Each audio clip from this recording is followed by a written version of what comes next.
Welcome, and I'm glad you're joining me for this presentation on the anatomy of a comics page. For those who don't know, I'm Alex Schumacher, author, illustrator of graphic novels, webcomics, and children's books. So why comics, you might be asking yourself? Well, comics are an amazing storytelling medium that I fell in love with as a kid. I discovered a garbage bag, literally a garbage bag, full of classic comics from the 60s and 70s that belonged to my aunt. And my grandparents gave me a huge collection of newspaper comic strips that was published by the Smithsonian Institute. It was an art form that I connected to very deeply and very personally, and that stayed with me all of these years. Will Eisner, who is a luminary in the industry, said that comics takes an ineptitude for writing and an ineptitude for drawing, puts them together, and creates an aptitude. And I know I found that to be the case for me. So today I wanted to share a little bit of that passion with you and take you through the individual pieces that it takes to make a finished comics page, and hopefully give you the foundation that you need to go out and start making your own comics. We'll start today by going over page sizes. There are many different sizes that you can draw your original art, so long as it's proportionate to the print size. Now, there are a lot of different print sizes depending on the format that you're deciding to use, such as Eurocomics, manga, digest, like I said, a lot of different formats. For our purposes, we're going to use the North American standard of 11 inches by 17 inches as represented by this page that I drew for a graphic novel called The Unemployment Adventures of Aqualung. The book was actually printed at about 6 2/3 by 10 1/4. So obviously drawing it at 11 inches by 17 inches is significantly larger than the print size. So why do we draw it so big? It's so the illustrator can create a much more detailed and visually pleasing work.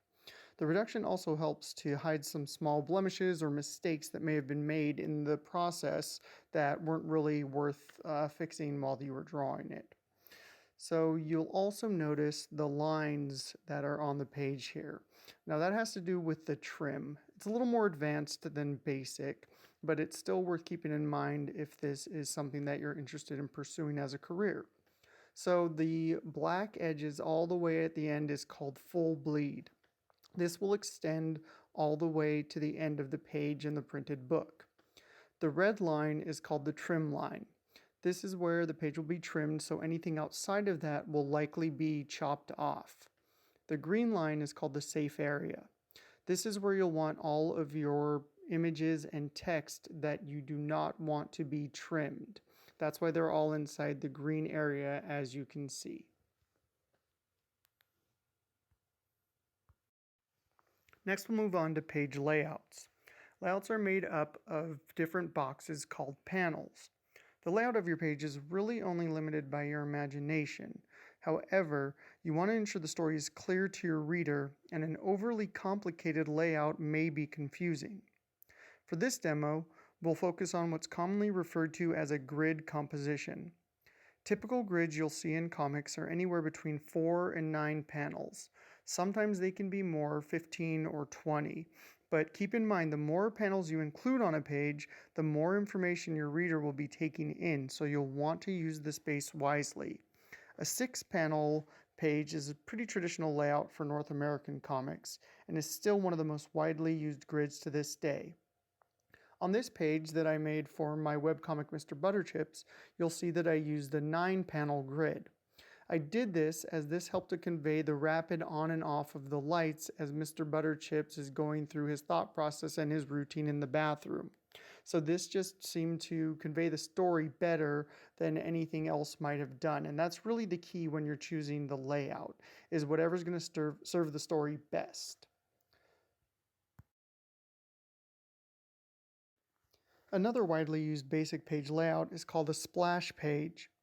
The splash is a full-page illustration which can be used during key moments in a story, such as an introduction, a dramatic closing, or a moment in which you seek to capture the reader's attention. It's a tool where you can provide a lot of information, such as establishing time, place, and mood.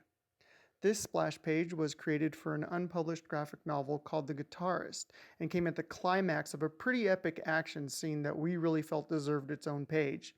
That's why we decided to go with a splash for this one.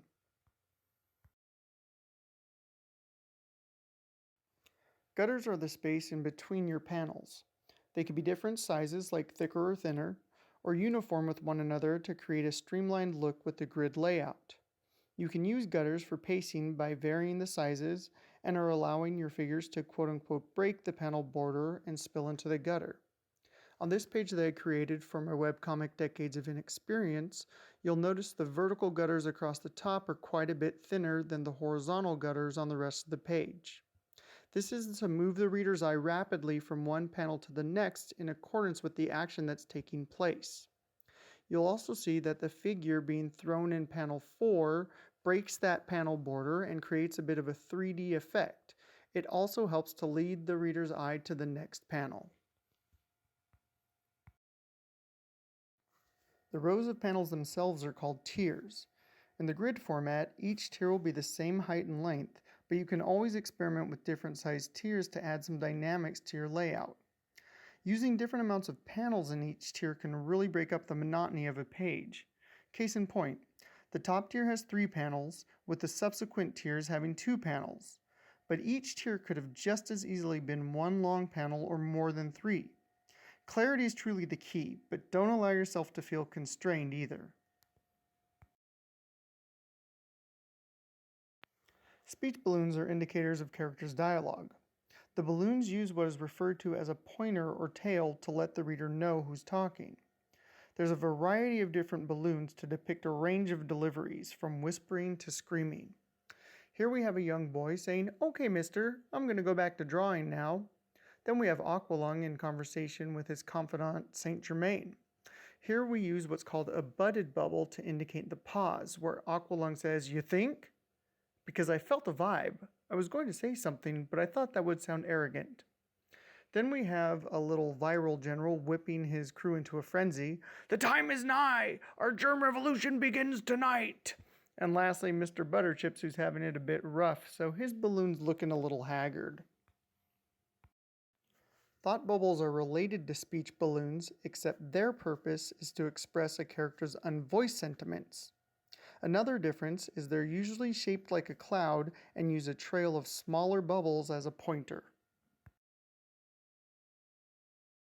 Next up is the caption box, one of my personal favorites for dispatching text. These devices are used for words that appear in a box separated from the rest of the panel or page, usually to give voice to a narrator, but sometimes used for the character's thoughts or dialogue. There are 3 main types of captions in comics: location and time, internal monologue, and spoken. Location and time captions are pretty self-explanatory and serve to inform the readers where and when a specific scene may be taking place.